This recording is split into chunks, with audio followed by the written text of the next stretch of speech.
নুসরাত হত্যা মামলায় 2 আসামির ফাঁসি বহাল, 4 জনের যাবজ্জীবন, 10 জনকে খালাস। ঢালাও মৃত্যুদণ্ড দেয়া বিচারককে সরানোর নির্দেশ, দ্রুত সাজা কার্যকরের দাবি। জোরে সোরে চলছে স্থানীয় নির্বাচনের প্রস্তুতি। তৃণমূলের মতামতে প্রার্থী চূড়ান্ত করবে বিএনপি। বিশৃঙ্খলা ঠেকাতে পর্যাপ্ত নিরাপত্তা ব্যবস্থায় জোর সিইসি।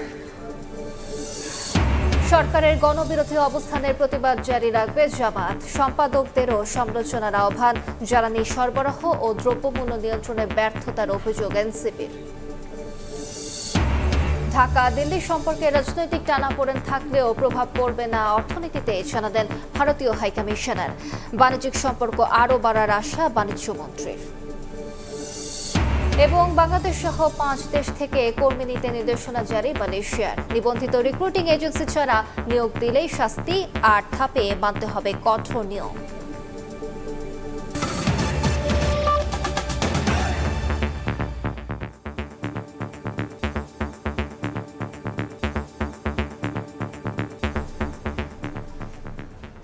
সময় সংবাদের সঙ্গে আছি আমি আলিশা ইসলাম। ফেনীতে চাঞ্চল্যকর নুসরাত হত্যা মামলায় সোনাগাজী ইসলামিয়া মাদ্রাসার তৎকালীন অধ্যক্ষ সিরাজউদ্দৌলা ও শিক্ষার্থী শাহাদাত হোসেন শামীমের মৃত্যুদণ্ড বহাল রেখেছেন উচ্চ আদালত। সাজা কমিয়ে যাবজ্জীবন কারাদণ্ড দেওয়া হয়েছে 4 জনকে। খালাস পেয়েছেন 10 আসামি। একই সঙ্গে বিচারিক আদালতে ঢালাও মৃত্যুদণ্ড দেয়া বিচারককে সরিয়ে দেওয়ার নির্দেশ দিয়েছেন হাইকোর্ট।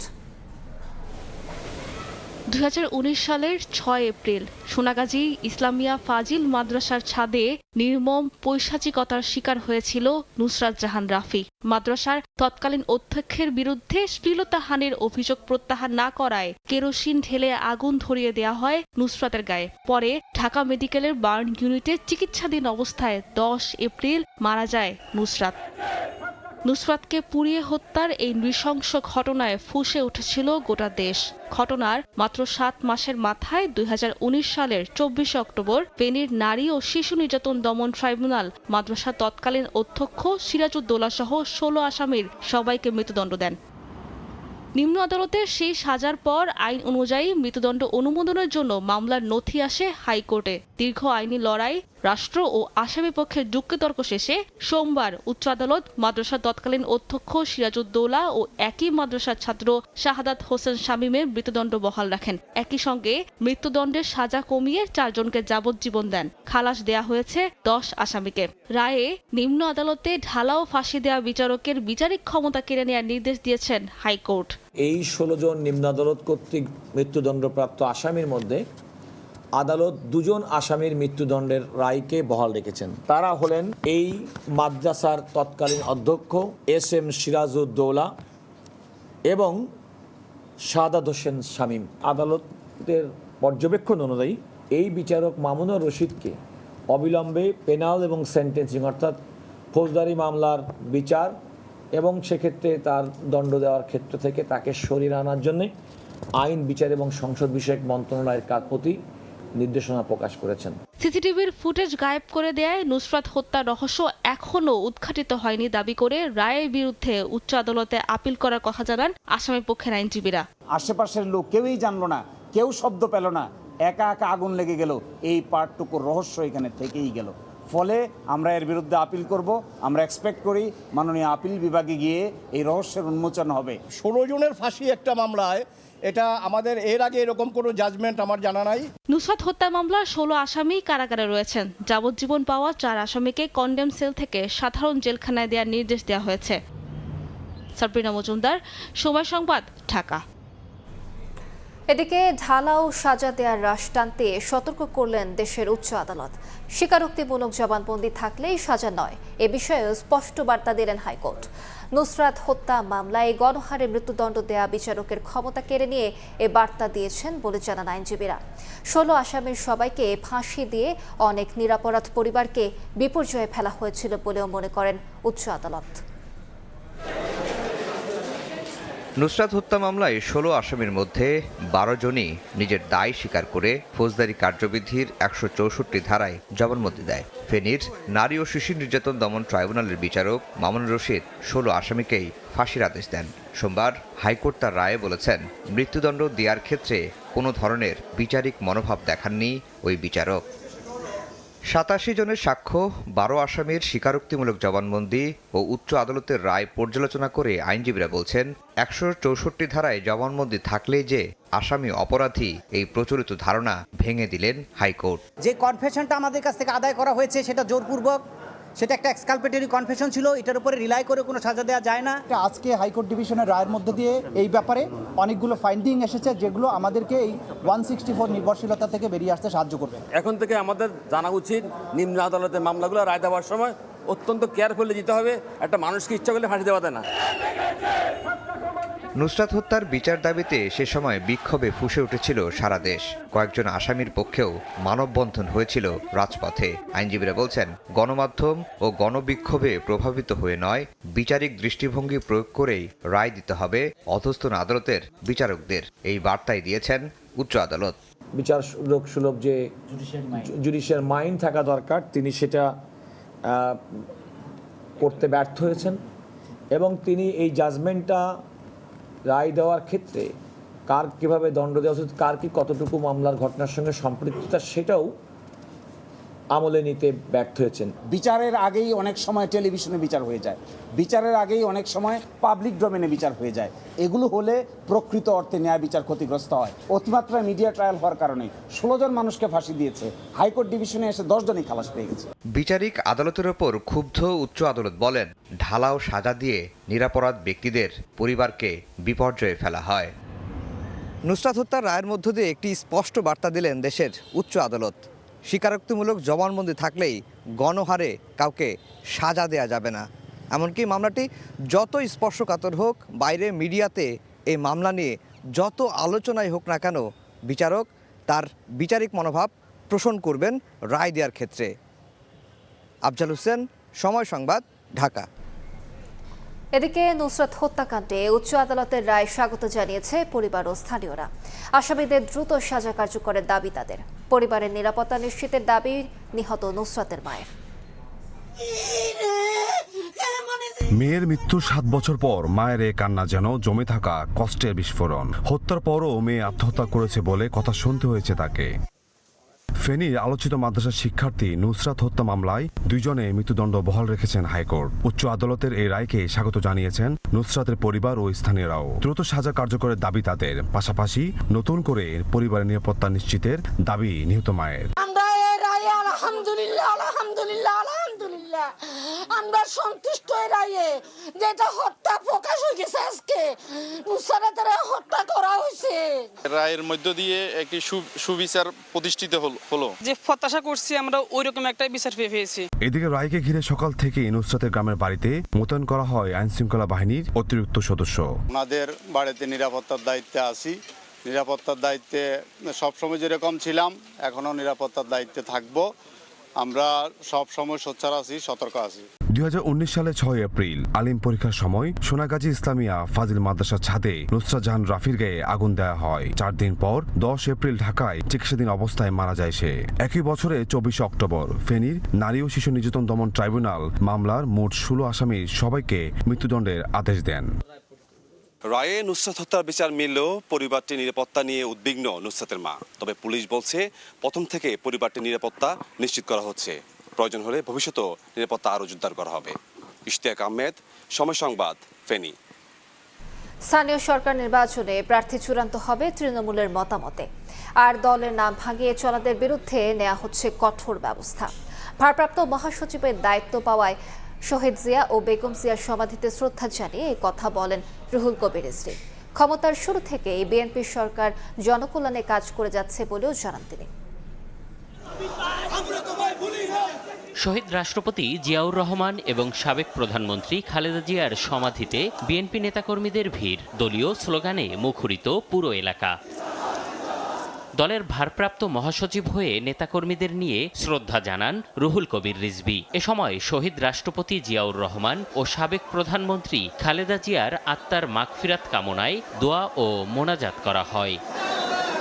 পরে গণমাধ্যমের সঙ্গে কথা বলেন ভারপ্রাপ্ত মহাসচিব। বলেন, সারা দেশে দলের নাম ভাঙিয়ে চলা লোকদের বিরুদ্ধে নেওয়া হবে কঠোর ব্যবস্থা। 5ই আগস্টের পর থেকে দেখেছেন আমাদের চেয়ারম্যান কত শক্ত হাতে যারা দলের নাম ভাঙিয়ে নানা ধরনের অপকর্মে যুক্ত ছিলেন তাদের বিরুদ্ধে শক্ত পদক্ষেপ নিয়েছেন। সুতরাং কেউ অনৈতিক কাজ করবেন না, গঠনমূলক কাজে থাকবেন। দলকে শক্তিশালী করতে হবে এবং দলের নেতাকর্মীরা যাতে তারা জনগণের প্রতিনিধি হিসাবে কাজ করতে পারে সেই চেষ্টাই তারা করবেন। স্থানীয় সরকার নির্বাচন নিয়ে রিজভী বলেন, এবার কোনো প্রতীক না থাকায় নির্বাচন হবে বিশৃঙ্খলা মুক্ত। দল থেকে স্থানীয় পর্যায়ে আমাদের দলের নেতৃবৃন্দ যারা আছেন, ইউনিয়নের নেতা, উপজেলার নেতা বা থানার নেতা বা জেলার নেতারা, তারা সব কিছু যাচাই বাছাই করে ইউপি নির্বাচনে যিনি যোগ্য প্রার্থী তাকে সমর্থন দেবেন, কারণ দলীয় প্রতীকে এখন তার নির্বাচন হবে না। বিএনপি ষড়যন্ত্র মোকাবেলা করে সামনে এগিয়ে যাবে বলেও জানান দলের ভারপ্রাপ্ত মহাসচিব। এম এ আজিম, সময় সংবাদ, ঢাকা। জাতীয় নির্বাচনের চেয়েও ভালো পরিবেশে স্থানীয় সরকার নির্বাচন আয়োজন করা হবে বলে জানিয়েছেন প্রধান নির্বাচন কমিশনার এএমএম নাসির উদ্দিন। আইন প্রয়োগকারী সংস্থা সহ সংশ্লিষ্ট সবার প্রস্তুতি শেষ হলেই দিনক্ষণ ঘোষণা করবে ইসি। সকালে স্থানীয় সরকার নির্বাচন সামনে রেখে আয়োজিত অনুষ্ঠান শেষে সাংবাদিকদের সিইসি জানান, স্থানীয় সরকার নির্বাচনে তুলনামূলক বেশি বিশৃঙ্খলা হয়। আইন শৃঙ্খলা পরিস্থিতি নিয়ন্ত্রণে রাখতে বাড়তি প্রস্তুতি রাখা হবে। এছাড়া রাষ্ট্রপতি মির্জা ফখরুল ইসলাম আলমগীরের শূন্য হওয়া ঠাকুরগাঁও 1 আসনের উপনির্বাচন 90 দিনের মধ্যেই আয়োজন করা হবে বলেও জানান সিইসি। কমিটমেন্টের কোনো ঘাটতি নাই। আমরা ঠিক জাতীয় নির্বাচন যেটা করেছি, আমরা যেভাবে করেছি তার চাইতে বেটার খারাপ হবে না। আমরা চাইব তার চাইতে আরও বেটার করার জন্য। যখন সবাই রেডি হবো তাহলে বোঝা যাবে যে নির্বাচন কমিশন প্রস্তুত। আমি শুধু আমার উইদিন হাউস, আমার ঘরের মধ্যে প্রস্তুতি নিয়ে ইলেকশন ঝাঁপ দিব এমনটা তো না। এই ইলেকশনে খুব ভায়োলেন্সটা একটু বেশি হয়, তো সেটা আমাদের মাথায় আছে। সেভাবে আমরা আইনশৃঙ্খলা বাহিনীকে মোবিলাইজ করার চেষ্টা করব। মিড ডে মিলে শিক্ষার্থীদের পুষ্টিকর ও নিরাপদ খাবার নিশ্চিতে গুরুত্ব আরোপ করেছেন প্রধানমন্ত্রী তারেক রহমান। একই সঙ্গে ষষ্ঠ থেকে স্নাতক পর্যন্ত মেয়েদের জন্য সার্বজনীন উপবৃত্তি আবারও চালুর সম্ভাবনা পর্যালোচনার নির্দেশ দেন তিনি। সচিবালয়ে প্রধানমন্ত্রীর শিক্ষা সহায়তা ট্রাস্টের চলমান কার্যক্রম নিয়ে বৈঠকে সভাপতিত্ব করেন সরকার প্রধান। এ সময় শিক্ষা সহায়তা ট্রাস্টের চলমান কার্যক্রমের লক্ষ্য ও উদ্দেশ্য ও শিক্ষার্থীদের শিক্ষা জীবনে আর্থিক সহায়তা প্রদানের মাধ্যমে ছড়ে পড়া রোধে ট্রাস্টের ভূমিকা সম্পর্কে প্রধানমন্ত্রীকে অবহিত করা হয়। সাবেক প্রধানমন্ত্রী বেগম খালেদা জিয়ার আমলে মেয়েদের জন্য চালু হওয়া সার্বজনীন উপবৃত্তি কর্মসূচির প্রভাব, অর্জন এবং মিড ডে মিলের বিস্তারিত আলোচনা করা হয়। সরকারের গণবিরোধী অবস্থানের প্রতিবাদ জারি রাখবে জামাত। একই সঙ্গে সম্পাদকদেরও গঠনমূলক সমালোচনা করার আহ্বান জানিয়েছে দলটি। এদিকে এনসিপি বলছে, দ্রব্যমূল্য নিয়ন্ত্রণ, আইনশৃঙ্খলা উন্নয়ন এবং বিদ্যুৎ জ্বালানি সরবরাহে চরম ব্যর্থ হয়েছে বিএনপি সরকার। সংবাদপত্রের সম্পাদক ও জ্যেষ্ঠ সাংবাদিকদের সঙ্গে বিরোধী দলীয় নেতা ডাক্তার শফিকুর রহমানের মতবিনিময় সভা সোমবার সকালে রাজধানীর মিন্টু রোডের বিরোধী দলীয় নেতার সরকারি বাসভবনে এ সভায় অংশ নেয় জামায়াতের শীর্ষ নেতারাও। গণতন্ত্র রক্ষায় বিরোধী দলকে গণমাধ্যমের পাশে থাকার আহ্বান জানান সম্পাদকরা। মিডিয়ার প্রতি কোনো সরকারি কোনো অন্যায় পদক্ষেপ নিচ্ছে, যেরকম আমরা আগে দেখতে পেয়েছি, এরকম যে পত্রিকার উপরেই করুক না কেন, যে গণমাধ্যমের উপরেই করা হোক, এটার যেন বিরোধী দল থেকে প্রতিবাদ করা হয়। গণতান্ত্রিক অগ্রযাত্রা অক্ষুণ্ণ রাখতে সম্পাদকদের সরকারের গঠনমূলক সমালোচনা করার আহ্বান জানিয়ে জামায়াত সেক্রেটারি জেনারেল মিয়া গোলাম পরোয়ার জানান, সরকারের গণবিরোধী অবস্থানের বিরুদ্ধে নিয়মতান্ত্রিক প্রতিবাদ জানিয়ে যাবে তার দল। সকল অন্যায়, গণবিরোধী, জনস্বার্থ বিরোধী কাজে আমরা সবসময় প্রতিবাদ জানিয়ে যাব। ভালো কাজে সরকারকে সাহায্য করব, সকল মন্দ জনস্বার্থ বিরোধী কাজে আমরা প্রতিবাদ করব। এই পলিসির উপরে জামাত আছে, এটি সম্পাদকদেরকে ব্রিফ করা হয়েছে। এদিন সরকারের 180 দিনের মূল্যায়ন নিয়ে রাজধানীর বাংলা মোটরে দলীয় কার্যালয়ে সংবাদ সম্মেলন করে এনসিপি। এ সময় দলটির আহ্বায়ক ও বিরোধী দলীয় চিফ হুইপ নাহিদ ইসলাম অভিযোগ করেন, নানা খাতে চরম ব্যর্থতার পরিচয় দিয়েছে সরকার। এই 6 মাসে তারা কিন্তু নিদারুণভাবে ব্যর্থতার পরিচয় দিয়েছে। 3 মাসের মধ্যে তারা বিদ্যুতের দাম বৃদ্ধি করলো। বাংলাদেশের ইতিহাসে সর্বোচ্চ পর্যায়ে লোডশেডিং কিন্তু এই বর্তমান সময়ে হচ্ছে। এ সময় শেখ হাসিনার প্রত্যাবর্তন ছাড়া প্রধানমন্ত্রীর ভারত সফর বাংলাদেশের জন্য অবমাননাকর হবে বলে মন্তব্য করেন নাহিদ ইসলাম। ফ্যাসিস্ট সরকার ছিল 15 বছর। শফিক মুন্সি, সময় সংবাদ, ঢাকা। ৭২-এর সংবিধানকে ছুঁড়ে ফেলার সুযোগ নেই। জুলাই সনদ সামনে রেখে সরকার সংবিধান সংশোধনের উদ্যোগ নিয়েছে বলে জানিয়েছেন আইনমন্ত্রী মোহাম্মদ আসাদুজ্জামান। বিচার বিভাগের ওপর কোনো হস্তক্ষেপ নেই উল্লেখ করে সরকারের ওপর আস্থা রাখার আহ্বান জানান তিনি। এ সময় সরকারের 6 মাসেও পররাষ্ট্রনীতি নিয়ে ধোঁয়াশা, স্বাধীন পুলিশ কমিশন গঠন না করা সহ বিভিন্ন কাজের সমালোচনা করেন বিশ্লেষকরা। জুলাই চার্টারে স্বাক্ষর করেছেন তাদের মধ্যে centre for government studies CGS এর উদ্যোগে রাজধানীর সিরডাপ মিলনায়তনে আয়োজন করা হয় নির্বাচন পরবর্তী বাংলাদেশ, রাজনৈতিক প্রতিশ্রুতি ও বাস্তবতা শীর্ষক আলোচনা সভা। মানুষও তাদের কাছে খুব বেশি প্রত্যাশা করবে। এতে সরকারের 6 মাসে নেওয়া বিভিন্ন উদ্যোগ নিয়ে হয় আলোচনা। আইনের শাসন, আইনশৃঙ্খলা, মানবাধিকার পরিস্থিতি এখনো সন্তোষজনক পর্যায়ে পৌঁছেনি বলে মন্তব্য করেন আলোচকেরা। আইনশৃঙ্খলা পরিস্থিতি প্রত্যেকদিন যেভাবে হত্যাকাণ্ডগুলো হচ্ছে আর আমাদের স্বরাষ্ট্রমন্ত্রী যেভাবে কথাবার্তা বলেন, এগুলো কিন্তু জনগণের মধ্যে অনেক বিভ্রান্তি সৃষ্টি হয়। বর্তমান সরকারের কোনো পররাষ্ট্রনীতি নাই, এটা আমার মনে হচ্ছে। বর্তমান সরকার রিঅ্যাকশনারি পররাষ্ট্রনীতি করতে যাচ্ছে। পররাষ্ট্রনীতি হবে প্রফেশনাল, ডিপ্লোম্যাটিক এঙ্গেজমেন্ট থাকবে এবং সেখানে দেশের স্বার্থ রক্ষা হবে। সাংবিধানিক প্রতিষ্ঠানগুলোর দলীয়করণ এই জায়গাটাতে বিএনপির দলীয় প্রভাবের ঊর্ধ্বে রাখবেন, এটা নিশ্চয়ই সরকারের যারা আছেন তাদের মুখস্থ, এটা হয়নি আর কি। আলোচনায় আইনমন্ত্রী বলেন ৭২-এর সংবিধান বলবৎ আছে, যার ফলে এই সংবিধান নিয়েই এগুতে হবে। সংশোধন নিয়ে বাস্তবসম্মত চিন্তা করার আহ্বান জানান তিনি। ৭২ সংবিধান যতক্ষণ পর্যন্ত আছে এই সংবিধানকে আমার অ্যামেন্ডমেন্ট করতে হবে। আমরা কমিটি একটা করেছি 12 সদস্য ভিত্তিক বলে, আমরা বলেছি ওই 5 জনের নামের জন্য আমরা এখনো অপেক্ষা করছি। আমরা আশা করি তারা ওনারা যদি ওই নামগুলো দেন, আমরা নিয়ে সংবিধান সংশোধনের জন্য সংস্কারের পথ ধরে আমরা এগোবো। সেখানে যদি আপনাদের যে কোনো বক্তব্যকে আমরা অ্যাকোমোডেট করার চেষ্টা করব যদি যৌক্তিক হয়। জুলাই সনদ প্রশ্নে সরকারের উপর আস্থা রাখার আহ্বান জানান আইনমন্ত্রী। আমরা জুলাই সনদের পথ ধরে হাঁটতে চাই। আশা করি সেই সংস্কারের যৌক্তিক জায়গায় আমরা পৌঁছতে পারবো। প্রধানমন্ত্রীর রাজনৈতিক উপদেষ্টা জহিরুদ্দিন স্বপন জানান, রাষ্ট্র কাঠামো মেরামত ও সংস্কারে বর্তমান সরকার আন্তরিক। পররাষ্ট্রনীতির ক্ষেত্রে কিন্তু আমাদেরকে চিন্তা করতে হচ্ছে যে আমরা একই সঙ্গে আমাদের ইকোনমির লাইফলাইনের যে সোর্স পয়েন্টগুলি অথবা যে ডেস্টিনেশনগুলি দেশের বাইরে আছে, সেইটাকে আমাদের দেশের স্বার্থমুখী রেখেই কিন্তু আমাকে পলিসি নির্ধারণ করতে হবে। সরকারের সঙ্গে জনগণের সম্পৃক্ততা বাড়ানোর পাশাপাশি বিরোধী দলকে সঙ্গে নিয়ে কাজ করার আহ্বান জানান আলোচকেরা। সমান্তরাল দৃষ্টিভঙ্গি তৈরি করে ফেলতে পারি। কাউসার চৌধুরী কুমু, সময় সংবাদ, ঢাকা। বাংলাদেশ ভারত কেউ ছোট নয়, বড় নয়, দুদেশই সমান। এর ভিত্তিতেই সম্পর্ক এগিয়ে যাবে বলে মন্তব্য করেছেন ভারতের হাই কমিশনার দীনেশ ত্রিবেদী। সচিবালয়ে বাণিজ্য মন্ত্রীর সঙ্গে বৈঠক শেষে তিনি আরও বলেন, ঢাকা দিল্লির রাজনৈতিক টানাপোড়েন অর্থনৈতিক সম্পর্কে প্রভাব ফেলবে না। আর বাণিজ্য মন্ত্রী খন্দকার আব্দুল মুক্তাদির বলেন, ভোক্তাকে সুলভ মূল্যে পণ্য কেনার সুযোগ দিতে অর্থনৈতিক স্বার্থ বিবেচনা করে সিদ্ধান্ত নিতে হবে দুদেশকে। বাংলাদেশের বড় বাণিজ্যিক অংশীদার প্রতিবেশী ভারত। দেশটির সঙ্গে বর্তমানে দ্বিপক্ষীয় বাণিজ্যের আকার প্রায় 13 বিলিয়ন মার্কিন ডলার। গত 2 দশকে বাণিজ্য, সংযোগ, জ্বালানি ও বিনিয়োগে উল্লেখযোগ্য অগ্রগতি হলেও সাম্প্রতিক রাজনৈতিক পরিবর্তন সহ নানা কারণে বাংলাদেশ ভারত সম্পর্ক এখন কিছুটা শীতল। রাজনৈতিক ও কূটনৈতিক অস্থির সময়ের মধ্যেই সচিবালয়ে বাণিজ্যমন্ত্রীর সঙ্গে বৈঠক করেন ঢাকায় নিযুক্ত ভারতীয় হাইকমিশনার দীনেশ ত্রিবেদী। একান্তে প্রায় ঘণ্টাব্যাপী কথা বলেন তারা। পরে হাইকমিশনার বলেন, ঢাকা দিল্লি রাজনৈতিক টানাপোড়েন থাকলেও অর্থনীতি থাকবে এসবের প্রভাব মুক্ত।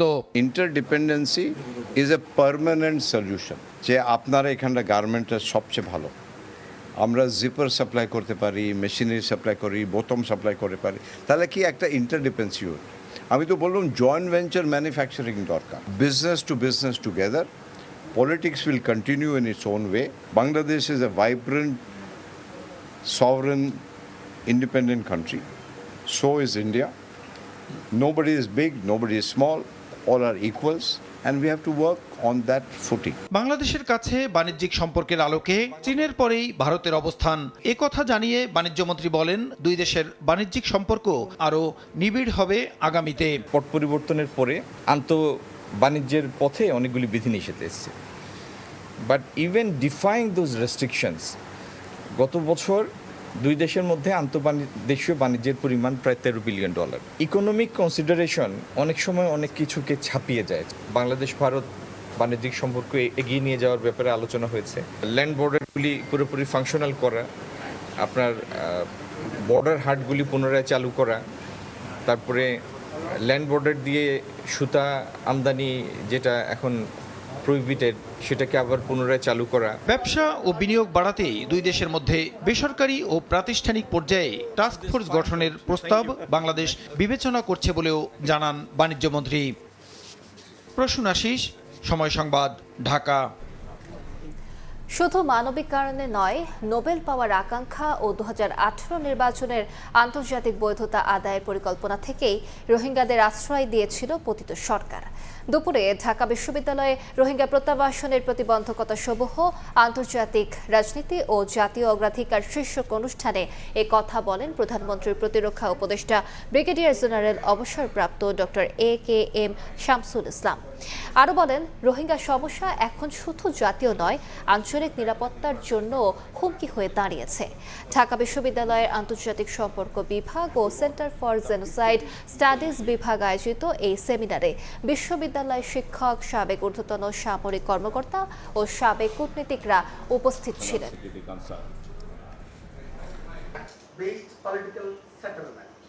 A hope for Nobel Prize dressed in the language of compassion and international legitimacy for a government preparing for a midnight election in December 2018.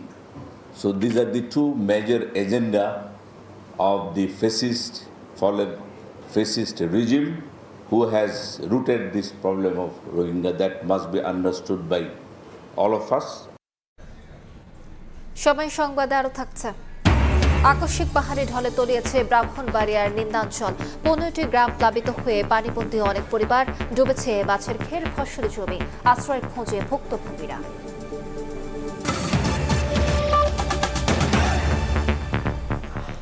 রাজধানীতে এখনও কাটেনি গ্যাস সংকট। ফিলিং স্টেশনগুলোতে ঘন্টার পর ঘন্টা অপেক্ষার পরও মিলছে না গ্যাস। বন্ধ থাকাগুলো খুললেও কাঙ্ক্ষিত চাপ না থাকার অভিযোগ গ্রাহকদের। দিনের আলো ফুটতেই সড়কে নামার প্রস্তুতি নেন একজন পরিবহন শ্রমিক ও চালক, কিন্তু সেই ব্যস্ততা যাত্রী নিয়ে নয়, বরং ছুটতে হচ্ছে গ্যাসের সন্ধানে। লম্বা সারিতে সামনে এগোনোর প্রাণান্ত চেষ্টা, কিন্তু মিনিট পেরিয়ে ঘন্টা, তবুও যেন ফুরায় না অপেক্ষার প্রহর।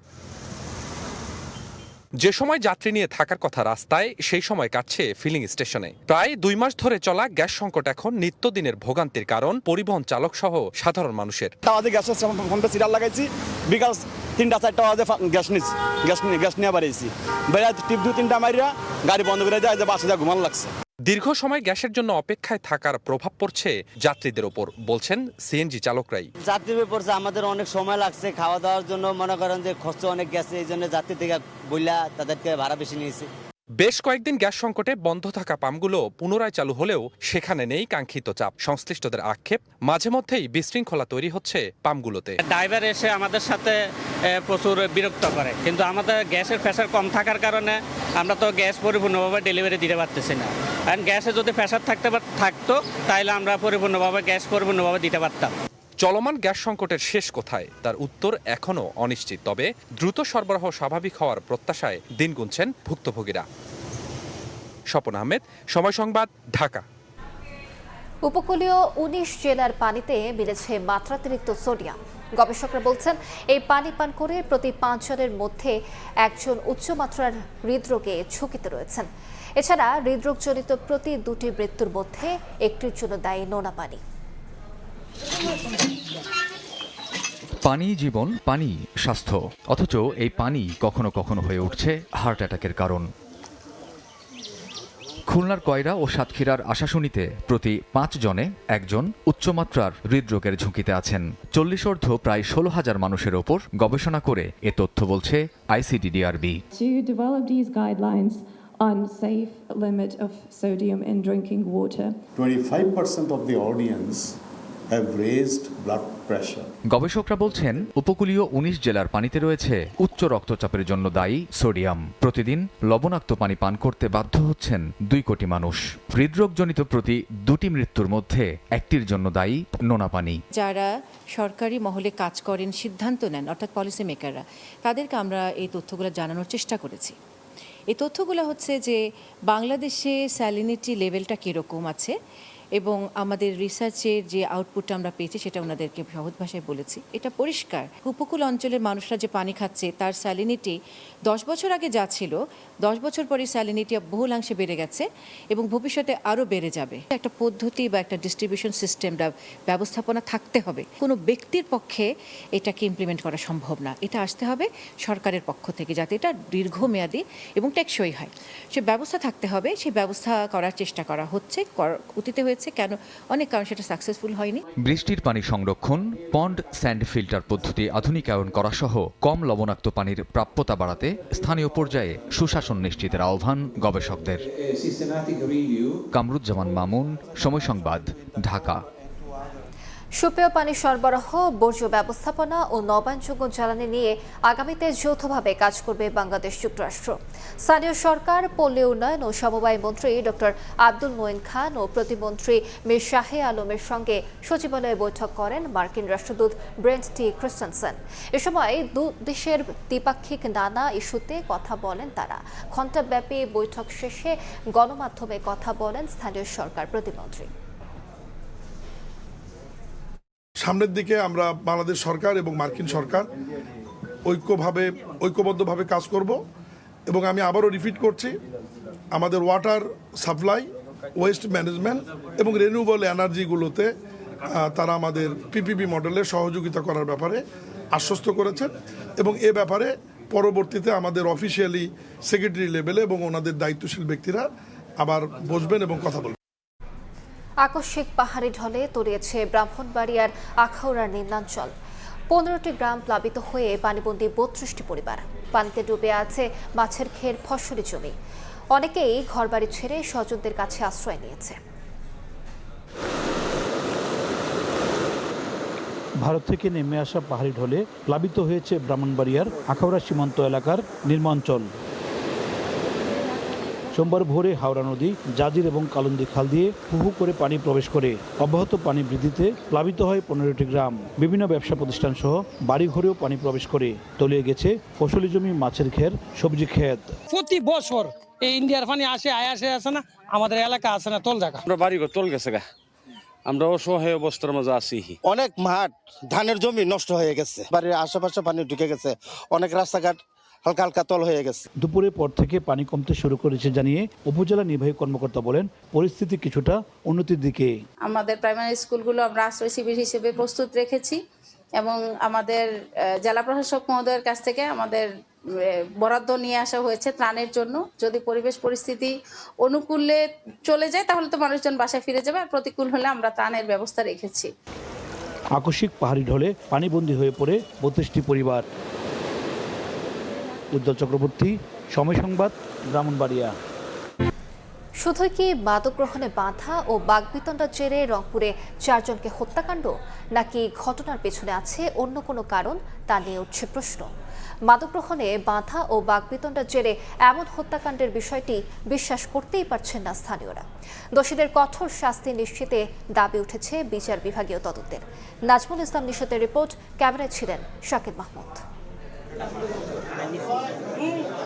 শনিবার রাতে রংপুর জেলা স্কুলের অবসরপ্রাপ্ত শিক্ষক গণপতি চক্রবর্তী, তার স্ত্রী প্রীতিলতা, মেয়ে আগামী ও ছেলে আয়ুষের মরদেহ নিজ বাড়ি থেকে উদ্ধার করে পুলিশ।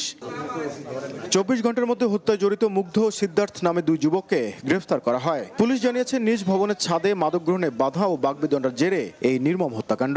মাদক সেবনকে ঘিরে বাকবিতণ্ডার জেরে শিক্ষক গণপতি চক্রবর্তীর বাসভবনের এই ছাদেই তাকে হত্যা করেন ঘাতক সিদ্ধার্থ এবং মুগ্ধ। পুলিশ বলছে, এরপরেই সিঁড়িঘরে শিক্ষকের স্ত্রী এবং কন্যা এবং সবশেষ বাড়ির ভিতরে ঢুকে তার শিশু সন্তানকে হত্যা করেন এই দুই ঘাতক। গণপতি চক্রবর্তী 6 থেকে 7 বছর ধরে বাস করছেন রংপুর নগরীর মাছুয়াপাড়ায়। স্থানীয়রা জানান তার পুরো পরিবার ছিল শান্ত স্বভাবের, কারো সঙ্গে তাদের কোনো বিরোধ ছিল না। শুধু মাদক সেবনে বাধা দেয় এমন নির্মম হত্যাকাণ্ডের কথা বিশ্বাসই হচ্ছে না কারো। সাদাসিধা মানুষ ছিল, খুবই ভদ্রলোক ছিল, বাইরে কম বেড়াইতো।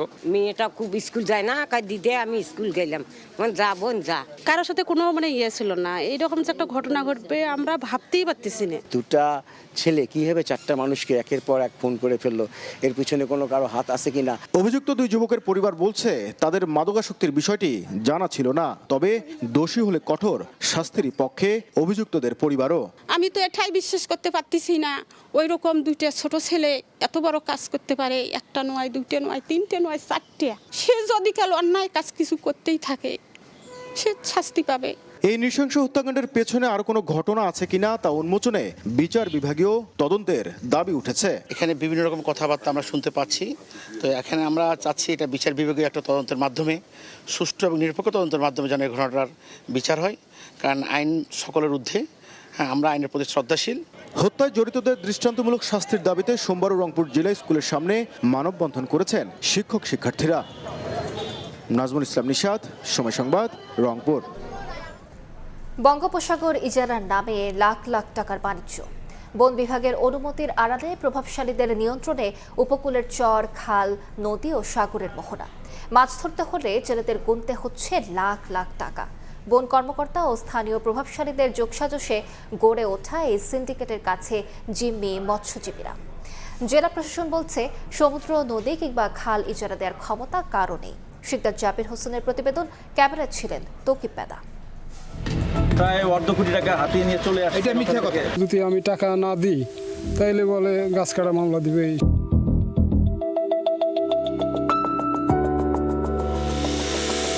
বঙ্গোপসাগরের বিস্তীর্ণ জলরাশি, যেখানে সবার জন্য উন্মুক্ত থাকার কথা মাছ ধরার সুযোগ, কিন্তু বাস্তবতা একেবারেই ভিন্ন।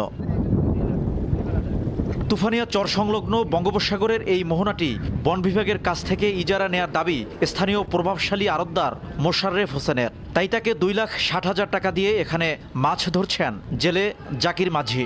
এই মোহনায় অন্য কোনো জেলের মাছ ধরার সুযোগ নেই। প্রত্যেক বৈশাখে ডিট দেয় 2,60,000 টাকায় চর আমাদেরকে 1 বছরের লেগে বিট দিচ্ছে।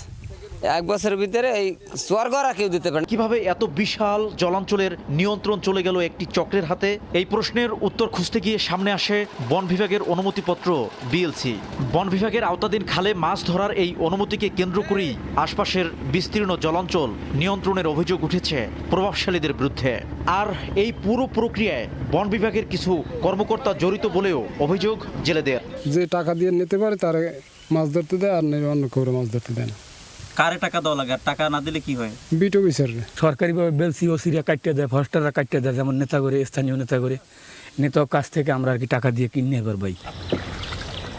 এই খালগুলোতে চাইলেই কোনো জেলে মাছ শিকার করতে পারেন না। মাছ শিকারের জন্য বন বিভাগের কর্মকর্তা এবং প্রভাবশালীদের নির্ধারিত টাকা পরিশোধ করেই নির্দিষ্ট কিছু লোক মাছ শিকার করতে পারেন। কিন্তু মোটা অঙ্কের এই টাকা দেওয়ার সামর্থ্য নেই অনেক সাধারণ জেলের। এতে বংশ পরম্পরায় মাছ ধরে জীবিকা চালানো মানুষগুলো পড়েছেন চরম বিপাকে। আমি একটা হতা চাইছি, আমার 20,000 টাকা দিতেই। টাকা না দিলে এরা আমার সাথে সেইভাবে ভালো ব্যবহার করে না। সম্প্রতি মাছ ধরার অনুমতি দেওয়ার কথা বলে শতাধিক জেলের কাছ থেকে প্রায় অর্ধ কোটি টাকা হাতিয়ে নেওয়ার অভিযোগ উঠে বন বিভাগের মৌডুবি বিট কর্মকর্তা শোয়েব খানের বিরুদ্ধে। অভিযোগের পর তার বদলি হলে টাকা ফেরত ও বিচারের দাবিতে মানববন্ধন করেন ভুক্তভোগীরা। আমাদের কাছ থেকে তুফাইনা চর দেবে গইয়া 1.5 লক্ষ টাকা নিস। যদি টাকা না দিয়ে ওই বনে ঢোকে তাহলে সে মামলার হুমকি দেয়। আমরা সাধারণ মানুষ ভয়তে কি করব? আপনি ওখানে সমুদ্র ইজারা দিয়েছেন। অভিযোগের বিষয়ে বক্তব্য নিতে গেলে সময় সংবাদের ক্যামেরা দেখে পালানোর চেষ্টা করেন অভিযুক্ত বন কর্মকর্তা। সমুদ্র বা এইগুলো কি ইজারা দেওয়া যায়? না, ইজারা না, আমরা পারমিট দিছি, আমরা সরকার পারমিট দিছি, আমাদের পারমিট দিতে পারি। আমরা এটা কি আপনি আবেদন সাপেক্ষে দিতে পারি। এক একটি চরে মাছ ধরার অনুমতিপত্র নিতে সরকারি রাজস্ব হিসেবে জমা দিতে হয় মাত্র 500 থেকে সর্বোচ্চ 5,000 টাকা। অথচ এর আড়ালে 5 থেকে 10 লাখ টাকা পর্যন্ত লেনদেনের অভিযোগ রয়েছে। এই মাছের ঋণে আমি ডিল করছি, আমি জানি চর আছে, এক একটা চর বা একটা খাল এখন এটা দীর্ঘদিন ধরে চলে আসছে। 24টা বিএলসি দিয়েছেন, তার মানে এই বনে 24 জন মানুষ মাছ ধরতে পারবে। এটা তো আমার তো সীমিত জায়গা।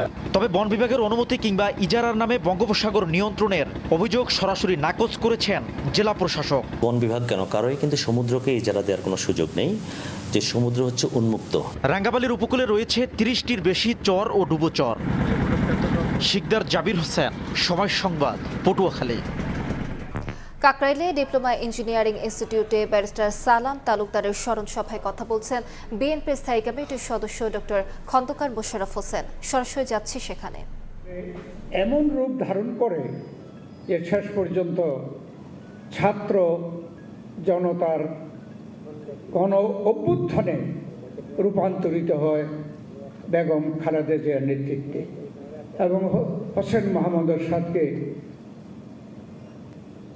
ক্ষমতা থেকে চলে যেতে বাধ্য হয়।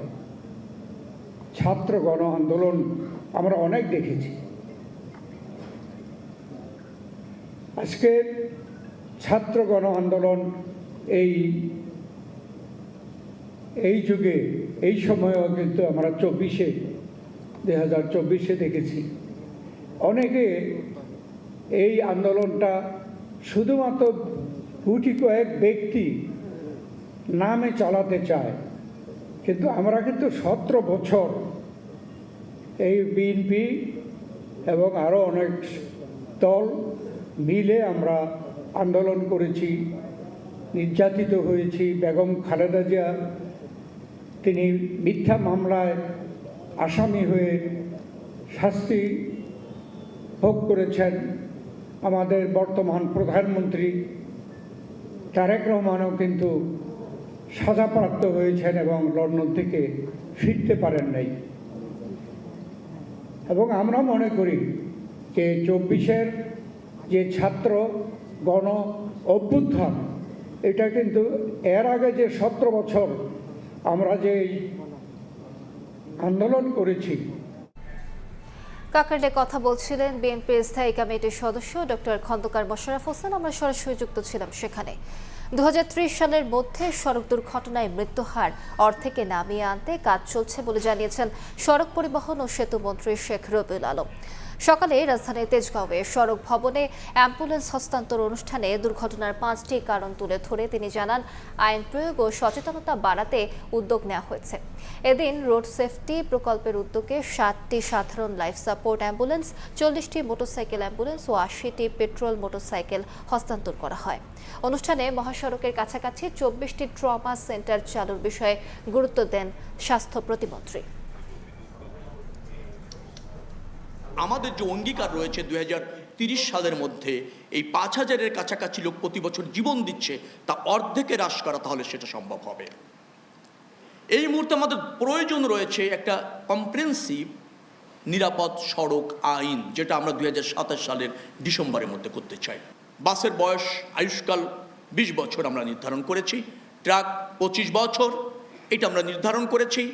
আমরা ইতিমধ্যে স্ক্রাব এবং রিসাইক্লিংয়ের একটা নীতিমালা চূড়ান্ত করেছি, কার্যকর করতে চলেছি। দেশের পর্যটন ও সংস্কৃতি খাতকে গতিশীল করতে একযোগে কাজ করার উদ্যোগ নিয়েছে সংস্কৃতি বিষয়ক মন্ত্রণালয় ও বেসামরিক বিমান পরিবহন ও পর্যটন মন্ত্রণালয়। সোমবার সচিবালয়ে এক বৈঠকে এই কথা জানানো হয়। পর্যটন খাত থেকে দেশের জিডিপি প্রবৃদ্ধি ত্বরান্বিত করার বড় সুযোগ রয়েছে বলে উল্লেখ করে বেসামরিক বিমান পরিবহন ও পর্যটন মন্ত্রী রশিদুজ্জামান মিল্লাত জানান, দেশের 5.5-এর বেশি প্রত্নতাত্ত্বিক নিদর্শন ক্রিয়েটিভ অর্থনীতির জন্য অত্যন্ত গুরুত্বপূর্ণ। পর্যটন খাত থেকে বর্তমানে জিডিপির 2 থেকে 3% আয় সম্ভব হলেও সঠিক পরিকল্পনায় ভবিষ্যতে তা 7 থেকে 8% উন্নীত করা সম্ভব। পর্যটনের সম্ভাবনা কাজে লাগাতে শিগগিরই যৌথ টাস্কফোর্স গঠন এবং সমঝোতা স্মারক সই হবে বলে জানিয়েছেন সংস্কৃতি প্রতিমন্ত্রী আলী নেওয়াজ মাহমুদ খোয়ম।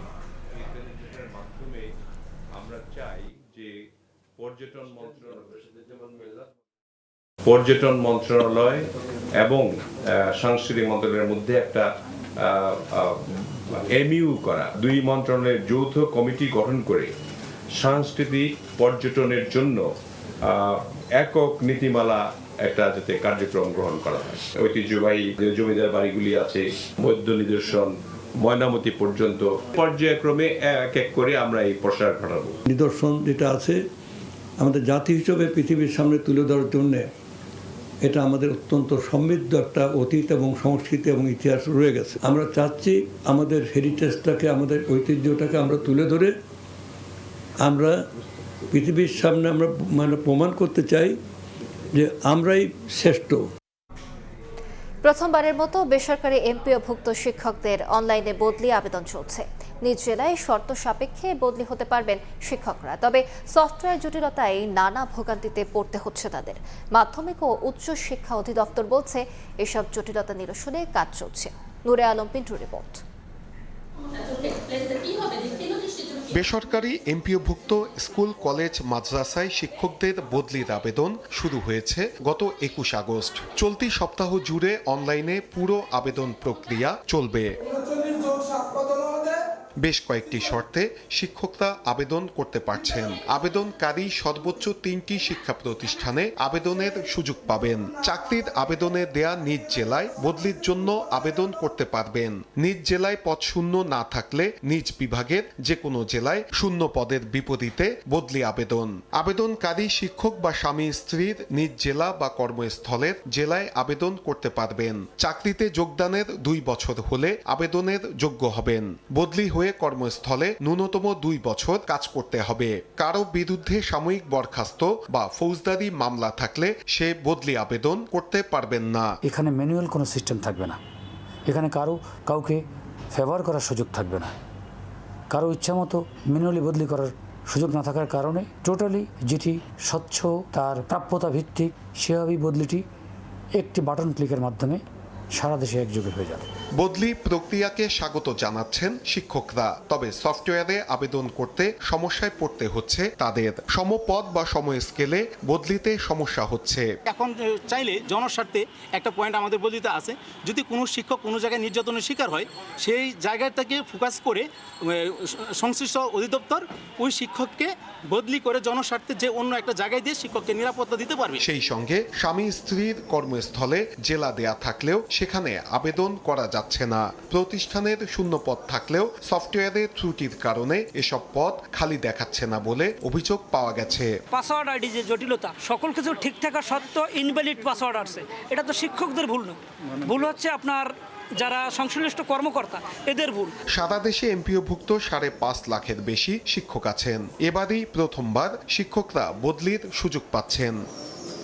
শিক্ষা সংশ্লিষ্টরা বলছেন, বেসরকারি শিক্ষকদের যে বদলি প্রথা চালু হয়েছে সেটি সঠিকভাবে নিয়ন্ত্রণ করতে পারলে এর থেকে সুফল মিলবে। আর আবেদনের ক্ষেত্রে যেসব সমস্যা তৈরি হয়েছে সেগুলো দ্রুততম সময়ের মধ্যে চিহ্নিত করে ব্যবস্থা নিতে হবে। নূরে আলম, সময় সংবাদ, ঢাকা। টার্মিনালে কারিগরি ত্রুটি ও সময় মতো এলএনজি আমদানি করতে না পারা জ্বালানি ব্যবস্থাপনার বড় দুর্বলতা বলে মনে করছে সিপিডি।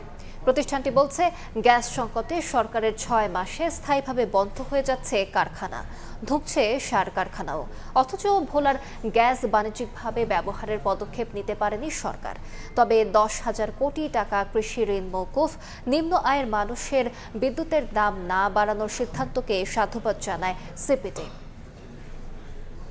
আমাদের নির্বাচনী ইশতেহারে 5 বছরে 1 কোটি নতুন কর্মসংস্থানের প্রতিশ্রুতি দিয়েছে বিএনপি। তবে গ্যাস বিদ্যুতের তীব্র সংকট, বিদেশি বিনিয়োগে মন্দা ও কারখানা বন্ধে নতুন অনিশ্চয়তায় কর্মসংস্থানের বাজার। বর্তমান সরকারের 6 মাসের কর্মকাণ্ড পর্যালোচনায় গবেষণা সংস্থা সিপিডি বলছে, সরকার দায়িত্ব নেয়ার পর এ পর্যন্ত অনেক কারখানা বন্ধ হয়েছে। চাকরি হারা 1.5 লক্ষের বেশি মানুষ। গ্যাসের অভাবে হোঁচট খাচ্ছে সার উৎপাদন। সমাধান খোঁজা হচ্ছে এলএনজিতে, যা নিয়ে ক্ষোভ জানান সিপিডির সম্মাননীয় ফেলো দেবপ্রিয় ভট্টাচার্য। চুক্তির মাধ্যমে আমরা মধ্যপ্রাচ্য থেকে বা অন্যান্য জায়গা থেকে যদি এলএনজি বা অন্যান্য তেল আমদানি করার চুক্তি করতে পারি, তাহলে সেটা নিঃসন্দেহে একটা ভালো হয়। আমার মনে হয় যে এখানে যতখানি না ঐক্যমত্যের অভাব, তার চেয়ে অনেক বেশি এটাকে কার্যকরভাবে বাস্তবায়ন ক্ষেত্রে যেই উদ্যোগ, সমন্বয় এবং যে সমস্ত তথ্য উপাত্তের ভিত্তিতে একটা বৈজ্ঞানিকভাবে করা উচিত সেটার অভাব আমরা দেখতে পাচ্ছি। সিপিডি বলছে চলতি অর্থবছরে প্রায় 7 লাখ কোটি টাকা রাজস্ব আদায়ের লক্ষ্যমাত্রা ধরলেও ঘাটতি থাকবে প্রায় 1.5 লাখ কোটি টাকা। মাথাপিছু ঋণ $48,000 থেকে বেড়ে দাঁড়িয়েছে $55,000। এমন প্রেক্ষাপটে পে স্কেল বাস্তবায়ন না হলে রাষ্ট্রীয় কাজে বিঘ্ন ঘটবে বলে মনে করেন দেবপ্রিয় ভট্টাচার্য।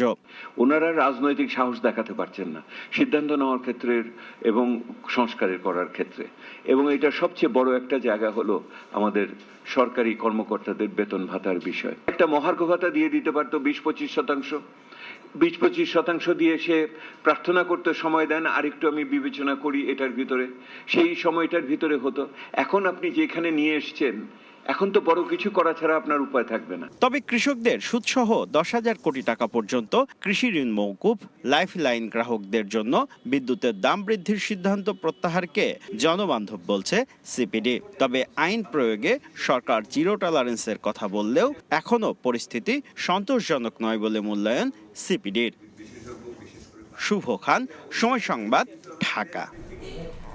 পুনর্বাসন, ফ্ল্যাট বরাদ্দ, বৈষম্য নিরসনের দাবিতে মানববন্ধন করেছে 2022 সালে Mohammadpur housing estate D type কলোনির বিনা নোটিসে উচ্ছেদকৃত 288টি ক্ষতিগ্রস্ত পরিবারের সদস্যরা।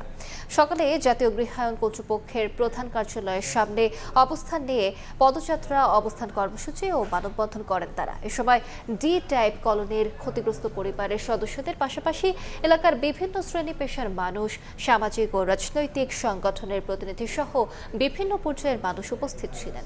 ভুক্তভোগীরা জানান 1960 সাল থেকে Mohammadpur housing estate D type colony কল্যাণ সমিতির উদ্যোগে 288টি পরিবার সেখানে বসবাস করে আসছিলেন। 2022-এর 23 নভেম্বর কোনো পূর্ব নোটিশ না দিয়েই তাদেরকে সেখান থেকে উচ্ছেদ করা হয়।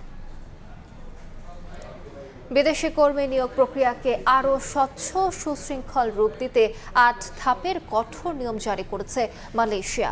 বিজ্ঞপ্তিতে বলা হয়েছে, অবশ্যই নিবন্ধিত ও অনুমোদিত রিক্রুটিং এজেন্সির মাধ্যমে বাংলাদেশ, ভারত, মিয়ানমার, পাকিস্তান এবং নেপাল থেকে কর্মী নিতে হবে।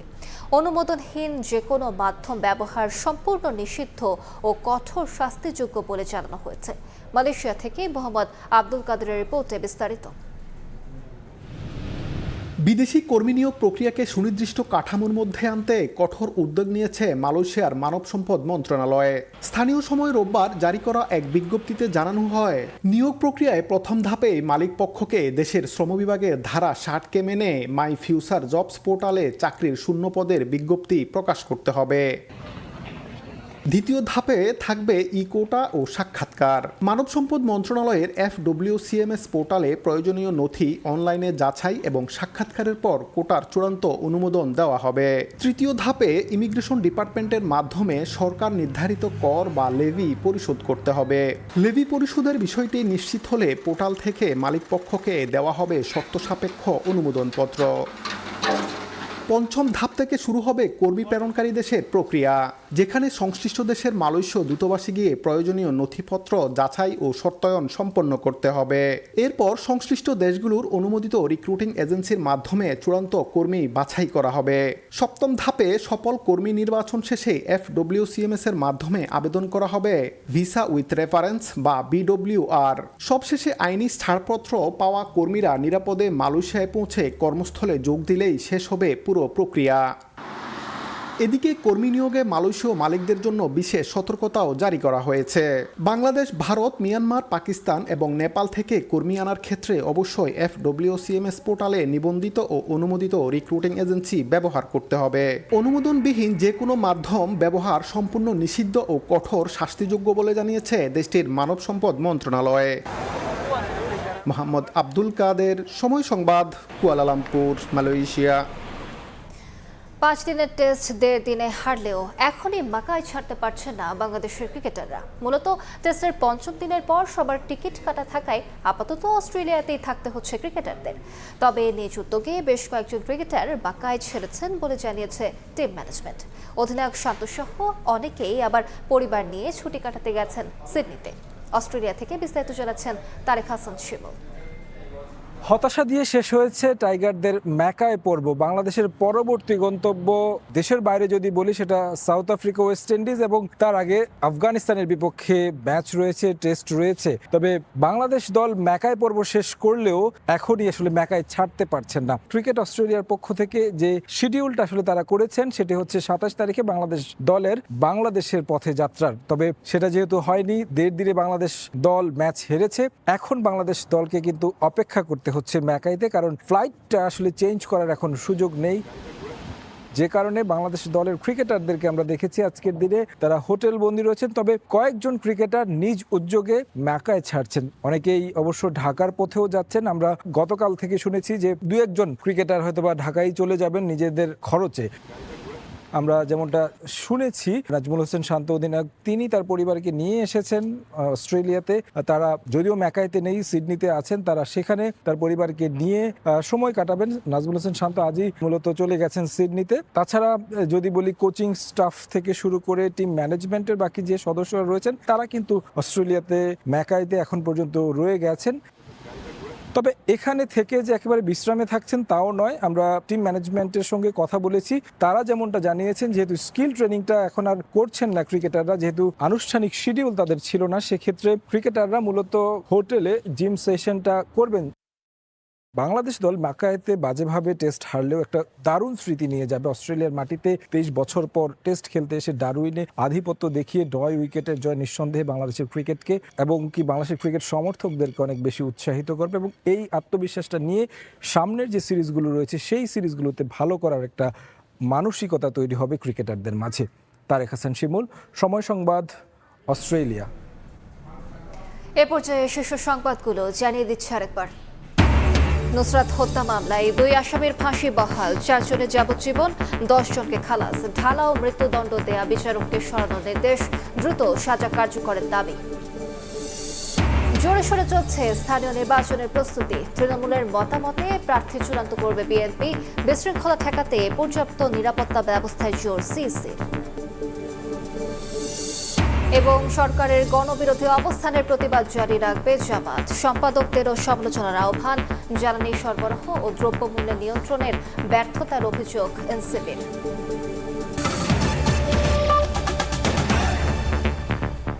এই ছিল বিকেল 5টার সময় সংবাদে। এরপর বাংলা সময় নিয়ে সঙ্গে থাকবেন জাফর সাদিক। ধন্যবাদ আলিশা। বাংলা সময় নিয়ে আসছি কিছুক্ষণ পর, সঙ্গে থাকুন সময়।